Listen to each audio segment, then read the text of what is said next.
En cherchant des idées de vidéos, je suis tombé sur des clips qu'il est difficile de décrire sans les montrer. Et comme je l'ai réalisé, ça fait une bonne idée de vidéo. Imaginez que vous preniez un morceau de viande et que soudain il se mette à bouger. C'est comme de violents spasmes, mais c'est pourtant un steak de bœuf bel et bien mort. Cette vidéo est devenue virale et de nombreux spectateurs ont déclaré être prêts à devenir végétariens après l'avoir vue. Bon, très bien, mais comment expliquer ça? En fait, le bœuf très frais peut se comporter comme des pieuvres mortes quand on le saupoudre de sel. Le morceau de viande se met à bouger comme un zombie car les nerfs sont excités par les ions sodium. Même si le système nerveux central est mort, les terminaisons nerveuses des muscles sont encore actives et le sel fait tressaillir la viande. En fait, c'est le signe d'une viande de qualité et très fraîche, mais je comprends que certains puissent penser que ça ressemble à une recette sortie du Necronomicon. Ces scènes ont été filmées à Pékin le 30 mai 2024. C'était une journée venteuse et pluvieuse. Un groupe d'ouvriers en train de nettoyer la façade en verre du siège de la CCTV ont fait face au mauvais temps alors qu'ils se trouvaient à une grande hauteur. Le vent est brusquement devenu extrêmement fort, atteignant 8 à 10 sur l'échelle de Beaufort. Il a semé le chaos dans toute la ville, on a signalé des branches et des motos tombées, et au cœur des intempéries, quelques ouvriers se balançaient au bout de cordes. Ils ont heureusement tous réussi à redescendre et personne n'a été blessé. Mais des choses encore plus étranges nous attendent aujourd'hui. Un simple rappel de liker la vidéo si vous avez oublié de le faire et comme toujours, buvons une gorgée de café.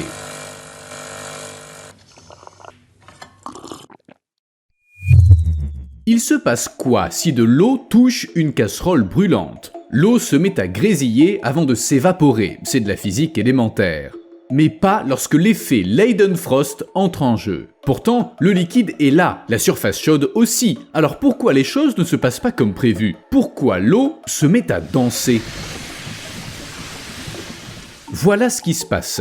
On parle de point d'ébullition. C'est la température à laquelle un liquide commence à bouillir. Bien entendu, des liquides différents ont des points d'ébullition différents. Mais si une surface solide sur laquelle on déverse un liquide est beaucoup plus chaude que son point d'ébullition, l'effet Leidenfrost entre en jeu. Il est très difficile de prédire exactement quand ça se produira. Même si la quantité de liquide est la même, le point de Leidenfrost peut changer en fonction des propriétés de la surface et des impuretés présentes dans le liquide. Cependant, lorsque ça se produit, une couche de vapeur se forme entre la surface et le liquide. Ce dernier est en quelque sorte suspendu dans l'air, ce qui ralentit son évaporation et au lieu de ça, il se déplace.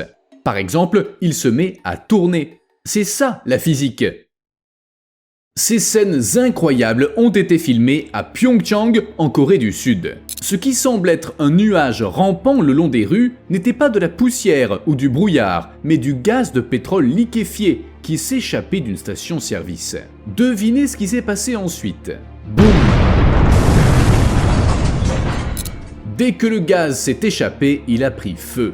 Bravo aux personnes qui sont restées dans leur voiture et ne sont pas allées voir ce que c'était, ça les a sauvés. En quelques secondes, les flammes se sont propagées dans la rue, passant des voitures aux bâtiments. Il a fallu 3 heures aux pompiers pour maîtriser le gigantesque incendie. 14 bâtiments ont été endommagés, 25 personnes ont été évacuées et 5 ont été blessées, dont 2 grièvement. Cependant, les fuites de gaz sont un phénomène courant, quoique rarement d'une telle ampleur, bien sûr.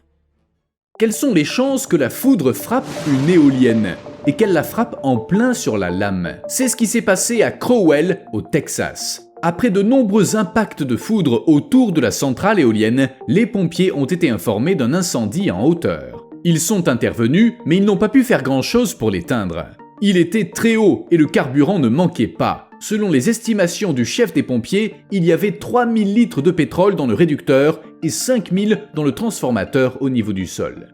De ce fait, la fumée est devenue noire et le feu a duré longtemps. Imaginez, vous êtes à la gare, attendant l'arrivée de votre train. Il arrive justement, il s'approche de la plateforme, mais il est couvert de sang. Première pensée, une invasion de zombies est en train de se produire, mais pas de quoi paniquer, du moins pour l'instant. Le plus probable, c'est qu'il s'agit d'un train à grande vitesse, qui se déplace donc très vite, si vite que les oiseaux n'ont pas le temps de l'éviter. Naturellement, ils sont écrasés, d'où les taches de sang. C'est triste, et ça inquiète les écologistes, car c'est en majorité les oiseaux sauvages qui souffrent des trains à grande vitesse. Mais la seule solution est d'attendre que les animaux s'adaptent et qu'ils comprennent qu'il n'est pas sûr de voler à cet endroit. Personne d'autre ne pourra les en convaincre. Voici maintenant une grenouille lumineuse. Si vous regardez nos vidéos depuis longtemps, vous savez que Dame Nature a déjà inventé des choses bien plus étranges. Toutefois, rien à voir avec l'évolution, mais avec le système digestif de la grenouille, car elle a avalé une luciole. Elle est toute petite et elle continue d'émettre de la lumière du fond du gosier de la grenouille. J'ignore si la luciole envoie un signal de détresse à ses congénères ou si elle ne s'est rendue compte de rien, mais c'est plutôt cool. Oh, au fait, il est surprenant que la grenouille se porte bien. De nombreuses lucioles produisent une substance chimique hautement toxique pour la plupart des prédateurs. On voit à présent... Oh mon Dieu, mais c'est quoi ça ? Bon, du calme, il s'agit du sanctuaire Corkscrew Swamp de Naples en Floride et cet étang regorge de poissons-chats marcheurs. Ils sont restés coincés là après l'assèchement des cours d'eau avoisinants. Ces poissons sont connus pour leur capacité à marcher sur la terre ferme à la recherche de nouveaux habitats et à respirer à l'air libre. Ainsi, de nombreux poissons se sont rassemblés, mais des alligators ont fait de même. C'est pas étonnant, car pendant les mois chauds, les alligators creusent le substrat et la végétation pour créer de petits étangs, et des poissons s'y réfugient pour survivre. C'est là qu'ont atterri les poissons-chats. Ainsi, les alligators, en plus d'un refuge thermique, ont hérité d'un buffet garni. Il leur suffit d'ouvrir la bouche et de manger. Ça, c'est de l'hébergement tout inclus. On dirait une scène d'animé. Sérieusement, je suis presque sûr d'avoir déjà vu ça quelque part. En fait, il s'agit simplement d'un court-circuit sur une ligne électrique. Ça se produit généralement lorsque deux points d'un circuit électrique ayant des potentiels différents se connectent, ce qui n'est pas censé se produire. Toutefois, dans le cas présent, il s'agit d'un contact mécanique accidentel. Résultat, zap! Lors d'un tremblement de terre, il se passe des choses effrayantes, mais quand le sol se met à respirer, c'est trop. Pourtant, c'est exactement ce qui a été filmé au Japon. La terre a bougé de façon incroyable pendant que toute la région tremblait sous l'effet d'un séisme de magnitude 7,5 sur l'échelle de Richter. La vidéo est devenue virale, comme souvent avec les choses effrayantes et inexplicables. Enfin, il y a bien sûr une explication. En fait, ce phénomène porte même un nom, la liquéfaction. Ça se produit lorsque des roches sédimentaires meubles, gorgées d'eau et situées à la surface de la Terre ou à proximité, perdent leur intégrité sous l'effet de chocs souterrains violents. Une liquéfaction qui se produit sous des bâtiments et autres structures peut causer de graves dommages. Et si ça arrive dans un espace dégagé, ça terrifie les témoins et les utilisateurs des réseaux sociaux. Cette vidéo montre un énorme anneau de fumée noire flottant au-dessus de la ville. Il monte lentement dans le ciel, comme s'il était l'œuvre d'un gigantesque plaisantin en train de fumer. Quoi ? Vous avez une autre explication ? En fait, il y en a une. Des écologistes ont analysé la vidéo et suggéré qu'il pourrait s'agir d'un rejet provenant de la cheminée d'une chaufferie située à 700 mètres de là. Le dégagement a sûrement été soudain et comme il n'y avait pas de vent, le nuage ne s'est pas dispersé tout de suite, il a continué à dériver. Quant à la forme, elle évoquait vraiment des anneaux de fumée de cigarettes. On dirait des motifs mystérieux sur le sol, ou peut-être de la lumière passant à travers une étrange lentille géante. Ou encore... Je sais pas, vous en pensez quoi ? Il s'agit en fait d'une rizière et du vent qui fait se balancer les plants. Magnifique ? Absolument. Imaginez, vous vous arrêtez dans une station-service, tout semble normal, et soudain, venu de nulle part, un réservoir de carburant émerge du sous-sol. Sans tremblement de terre, rien. Il surgit à travers l'asphalte et tout le reste comme un champignon géant. Le plus étrange, c'est que ça arrive parfois. Il semble incroyable qu'un tel réservoir enterré puisse flotter. Ces structures sont enfouies profondément sous terre et elles sont incroyablement lourdes.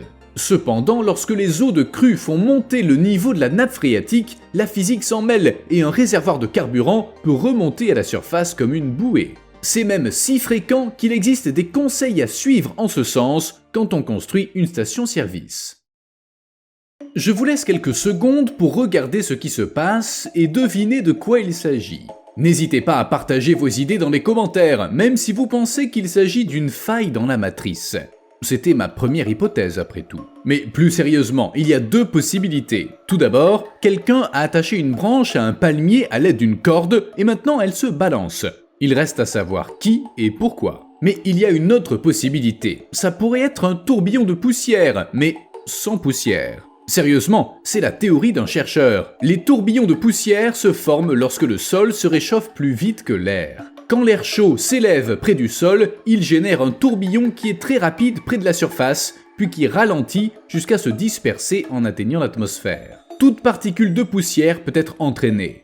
Et s'il n'y a pas de poussière à proximité, pourquoi pas attraper une brindille ? Certes, c'est plus lourd, et le tourbillon n'aura peut-être pas assez de puissance pour la faire tourner, mais il peut la maintenir en son sein.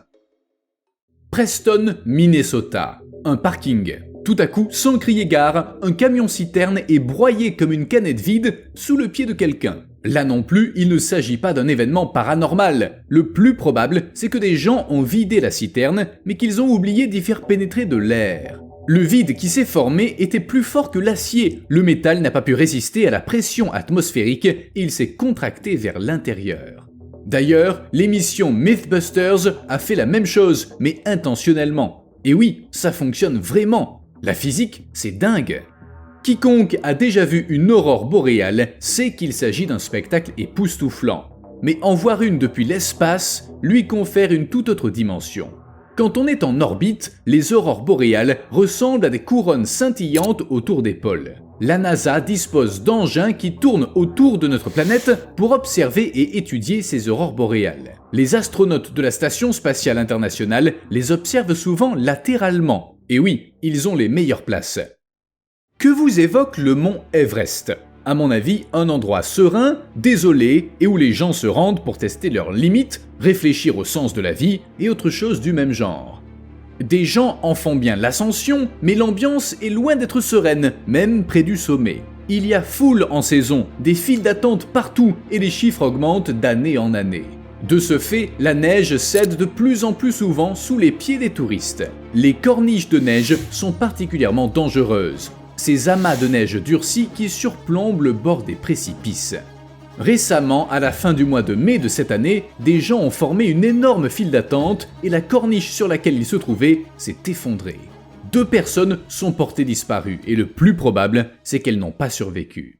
Vous savez comment on transporte les armes nucléaires ? C'est pas comme dans les films qui montrent des convois aux sirènes hurlantes et des camions bardés de symboles de radioactivité. Du moins aux États-Unis, les ogives y sont transportés dans des camions ordinaires, sans marquage. Bien sûr, ces camions sont en fait tout sauf ordinaires. Ils sont équipés de portes en acier et pèsent de 30 cm et de pneus anti-crevaison. En cas d'accident, la remorque se remplit de mousse expansée pour protéger la précieuse cargaison. Ces camions sont escortés par des voitures ordinaires. Bref, tout est fait pour ne pas attirer l'attention. Le transport d'armes explosives d'un État à l'autre est étonnamment courant aux États-Unis. Le plutonium se désintègre avec le temps, c'est pourquoi les bombes nucléaires doivent être testées et entretenues. Ça nécessite de les transporter d'une installation à l'autre, qui peuvent être distantes de milliers de kilomètres. Ainsi, il est possible que beaucoup d'entre nous aient été à portée de main d'armes nucléaires capables de détruire la planète sans le savoir.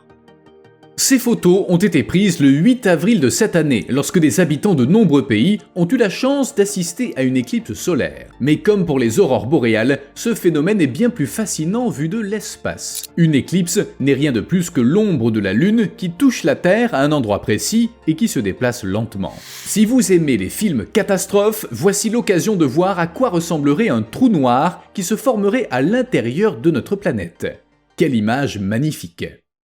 Vous aussi, vous avez l'habitude de faire les 100 pas pendant un long appel téléphonique pour vous occuper. Eh bien, les humains sont pas les seuls à faire ça. Mais pour cette ours nommée Ina, l'histoire n'est pas des plus heureuses. Pendant 20 ans, elle a vécu à l'étroit, partageant une cage avec sa sœur, et elle s'est habituée à avoir très peu d'espace. Puis Ina a été emmenée dans un sanctuaire où elle ne manquait de rien, mais les vieilles habitudes ont la vie dure, et elle a continué à faire les 100 pas dans un cercle minuscule.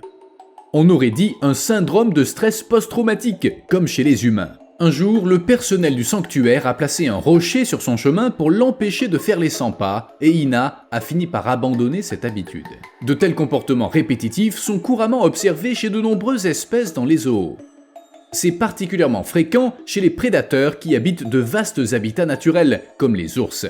Une preuve de plus que la place des animaux sauvages est dans la nature, pas dans des zoos, même si certains pensent encore que les animaux vivent dans des enclos spacieux. Puisque vous êtes encore là, n'oubliez pas de laisser un like. À plus.